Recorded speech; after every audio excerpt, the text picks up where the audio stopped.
Voici donc la suite de la vidéo précédente concernant l'unboxing de Mystère. Donc là, je vais acclimater tout ça. Je vais acclimater toute cette magnifique faune dans mes différents aquariums. Donc, il a été décidé que le bêta Half Moon de Miss Pascal Aquarium naturel ira dans cette cuve-là. D'ailleurs, si vous vous souvenez, c'était elle qui avait verdi la coco. Et le mien, le Beta Pascal Aquarium naturel, comment il est balèze, ira dans cette cuve-là. Juste là. Bien évidemment, entre les deux, ça tombe, c'est parfait. On mettra une feuille qui les empêchera de se regarder. De temps en temps, on retirera pour qu'ils puissent un peu se provoquer. Les Gupikoi Kohaku iront là, dans ce magnifique aquarium, spécialement pour eux. Faites pas de gaffe à l'éclairage un petit peu expérimental. Hein. Pour l'instant, c'est pas encore au point. Là, dans cet aquarium où il y a déjà du Meki, bah, il va y avoir les autres Meki. Bon, on y va, on les met. Hein. Tac. Mickey. Mickey, ouais. Alors, on y va. Tac, tac, tac. Oh là là, je les sens qui bougent. Je les entends qui bougent dans le sac, là. Je sens les secousses. Regardez-les comment ils sont magnifiques. Il y en a 5 là. Waouh. Regarde-moi ça, comment ils sont magnifiques. Waouh, regardez-les. Regardez-les comment ils sont beaux. Waouh, qu'est-ce qu'ils sont magnifiques. Miss Aquarium Naturel, tu veux venir voir là? Miss Pascal Aquarium Naturel? Regardez comment ils sont trop beaux. C'est un truc de ouf. Alors les vides sont un peu cradas. C'est volontaire. Hein. C'est parce que... regarde, tu vois, regarde. Tu vois là? Ouais. Voilà pourquoi il y a des petits machins noirs. Tu me demandais, c'est pour éviter ce genre de situation où ils se font mal les uns les autres. Voilà, là on pourrait éteindre l'éclairage, ça serait un peu mieux pour éviter qu'ils soient trop stressés. Mais bon là, sinon vous ne risquez de rien voir si on faisait la chose. Donc on va laisser exceptionnellement. Vous inquiétez pas, on va faire ça une acclimatation très rapide telle qu'elle ça a été préconisé. Donc on y va pour la suite. Yep là, donc mes Pseudocastromysos Misson rejoindront donc cet aquarium aussi. Tac, ce grand bac, mon plus grand bac. Ils s'occuperont un petit peu, voilà, ils auront beaucoup d'espace et de nombreuses cachettes pour se cacher. Quoique j'hésite à en mettre, ils aiment bien être à plusieurs, mais par exemple si j'en mets, là il y en a 5 malheureusement, c'est vrai que s'il y en avait 6, j'en aurais mis 3 dans un bac, 3 dans l'autre, quoique je vais pouvoir en mettre 2 dans un bac et 3 ici. On verra. Et on y va donc pour la suite. Donc, mes Harageurs de Nid, là, je sais pas où je vais les mettre parce que ils sont tellement précieux pour moi. Enfin, précieux, ouais, parce qu'ils sont rares. Je les voulais depuis longtemps. Et je voulais un bac où on les voit bien, où ils sont bien en évidence. Je pense que je risque de les mettre dans mon bac expérimental qui est là juste pour eux. Donc, un bac où il n'y a pas beaucoup d'eau, qui est pas mal verdi, tu vois.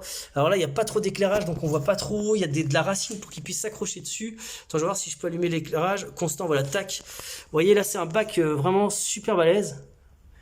Tac, là, il est un peu crada. Enfin, les vitres sont sales, parce que voilà. Mais là, on peut bien voir comment il est bien vert. Tac, avec de la mousse. Alors ça, je sais pas pourquoi ça ressort comme ça, la caméra, là, le truc blanc, alors qu'il n'y a pas... bref. Écoutez, là, je vais encore réfléchir à ça. Où est-ce que je vais les mettre? Hop là, où est-ce que je vais les mettre? De toute façon, je me laisse 5 minutes pour me décider. Et voilà, là, on est... Bah écoute, on y va, on est parti. Je procède donc à l'acclimatation. Ok les gars, donc j'ai libéré les Neritina, là je libère aussi, hop là, ma clado. Donc voilà, hop là, ma petite clado. Moi j'en ai 10, hein, donc c'est parfait. Regardez comment elles sont trop belles. Ok, cool. Trop mignonnes. Donc on y va, bah écoute, je vais donc procéder à l'acclimatation de mes différents animaux. Donc je vais ouvrir les bacs, je vais ouvrir les sacs, pardon pas les bacs. Hop là. Les petites boîtes. Bien scellé. Hop là. Alors, à noter que le poisson ne souffre pas dans ces conditions-là. Alors, comment vous expliquer ça? Je dis pas qu'il doit vivre constamment dans ce volume d'eau-là, qu'on soit bien d'accord. Que mes propos, s'il vous plaît, ne soient pas déformés.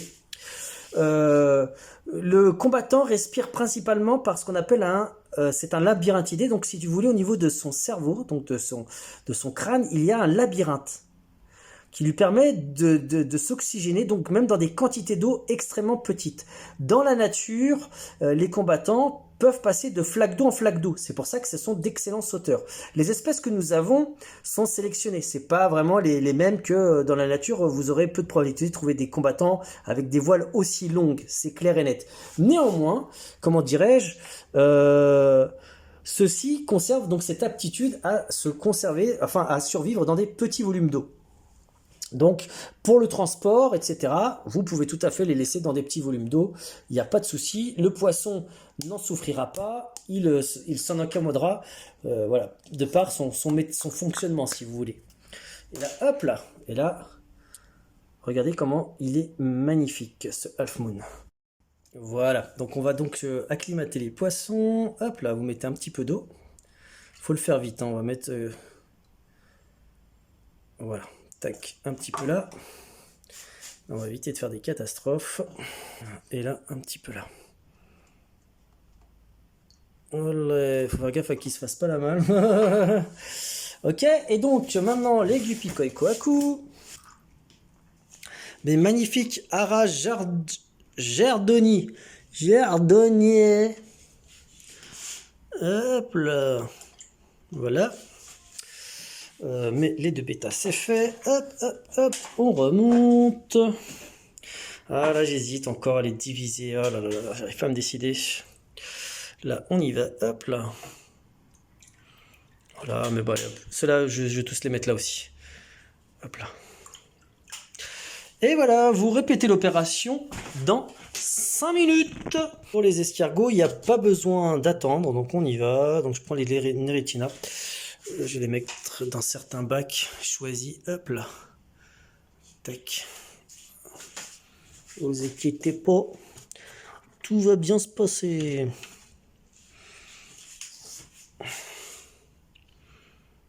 Voilà. Hop là.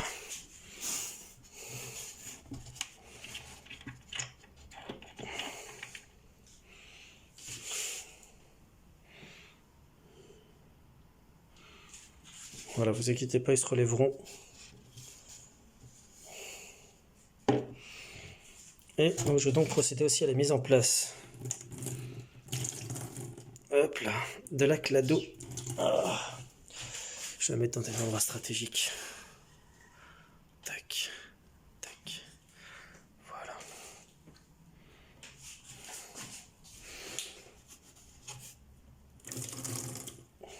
C'est pas ça qui va vous donner des algues, rassurez-vous.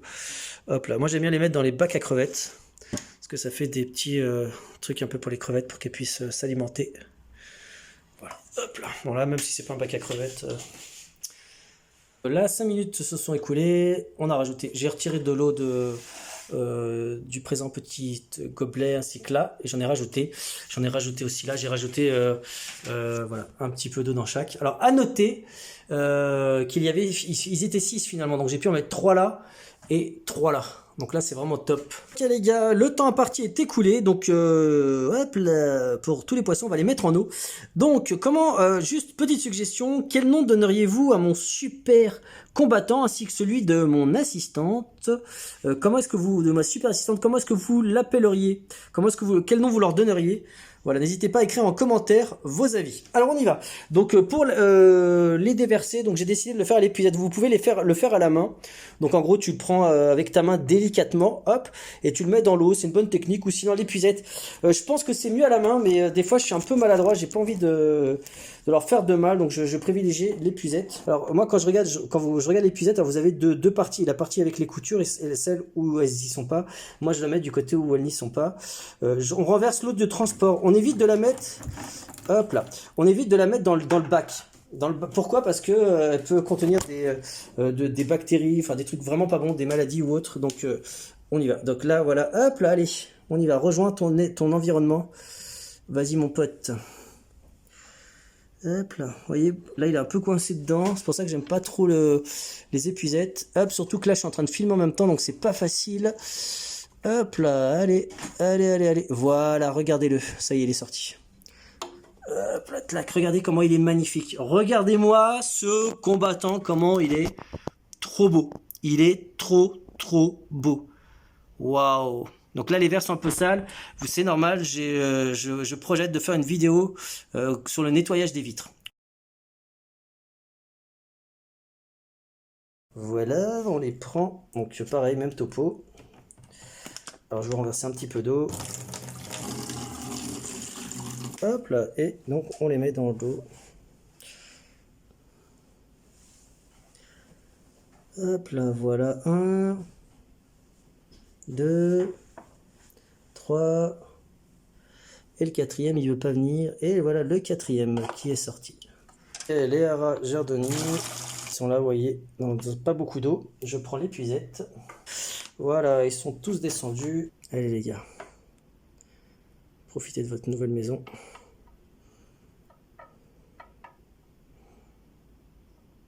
Voilà, voilà. Regardez l'âge du gang là.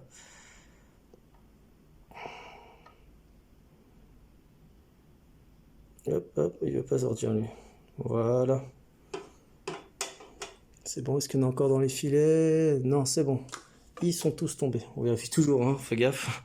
On fait de même avec les pseudogastromyçons. On les lâche. Allez hop, allez les gars. Et de 1. Et de 2. Voilà. Et on va récupérer le troisième. Toric, Tismeki.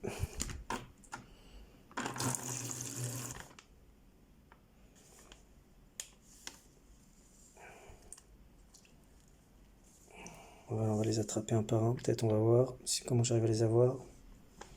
Voilà de 1. Là j'en ai un. Vous le voyez. Regardez-le. Allez, rejoins ton environnement. Voilà. Donc les premiers jours ils sont craintifs, c'est normal. C'est après qu'ils se sentiront mieux. Est-ce que tu es contente? Oui, très. Très très contente. Ok, d'accord. Donc là, bah écoute, bah vas-y, je t'en prie. Donc donc les combattants, les gars, vous pouvez le faire à la main parce que c'est un poisson qui est extrêmement délicat, tu vois, avec beaucoup de longues nageoires. Si vous le mettez dans l'épuisette, ça peut être problématique. Le gars, il se coince dedans. Vous avez vu comme certains poissons. Donc vous pouvez le faire à la main délicatement. Ouais, vas-y, tu peux y aller. Vas-y, nickel. Hop là, tout doucement. Voilà. Hop. Attends, tu vois, c'est très bien. Donc là, voilà, elle le saisit. Alors attends, pour que j'explique aux gens qui comprennent. Là. Il est délicatement tenu, il est pas serré, t'es d'accord, il est tout doux dedans, et on le dépose, non c'est pour que les gens ils comprennent, et tu le déposes tout doucement dans l'eau, et tu relâches, voilà. Et là, regardez, hop, il est trop bien, il est trop bien, on voit bien ces reflets rouges, ils sont vraiment il est très beau, c'est un half moon absolument magnifique. Alors est-ce qu'il te plaît? Oui, énormément. Ok, je suis pas sûr qu'on va arriver à le voir, là il y a un petit bébé crevette juste au-dessus de mon doigt, une juvénile comme on appelle ça, donc c'est une réplique identique des parents mais en minuscule. Oh, elle est absolument magnifique. Alors là la caméra malheureusement là on la voit, là les dos là, je sais pas si vous voyez. Toi tu la vois ou pas? Oui. Ok, donc tu vois, regarde, vraiment il faut se coller à la vitre pour voir, mais elle est vraiment rikikite. Et voilà, plusieurs jours se sont écoulés et il n'y a aucune perte à aucun niveau, hein. Qu'est-ce que je peux vous montrer? Hop, là il est content. Ils sont contents, mais un truc de fou. Alors, je sais pas si on va tous les voir parce que peut-être que certains sont cachés. Hop, là voilà, les mâles évidemment sont plus actifs. Les deux combattants, ils sont contents. L'autre il est comme un pire. Regardez comment il est beau. Voilà, tout se porte à merveille. Allez, je vous dis à bientôt dans d'autres vidéos. Dis au revoir, mon chouchou. Enfin, ils sont tous chouchous en fait.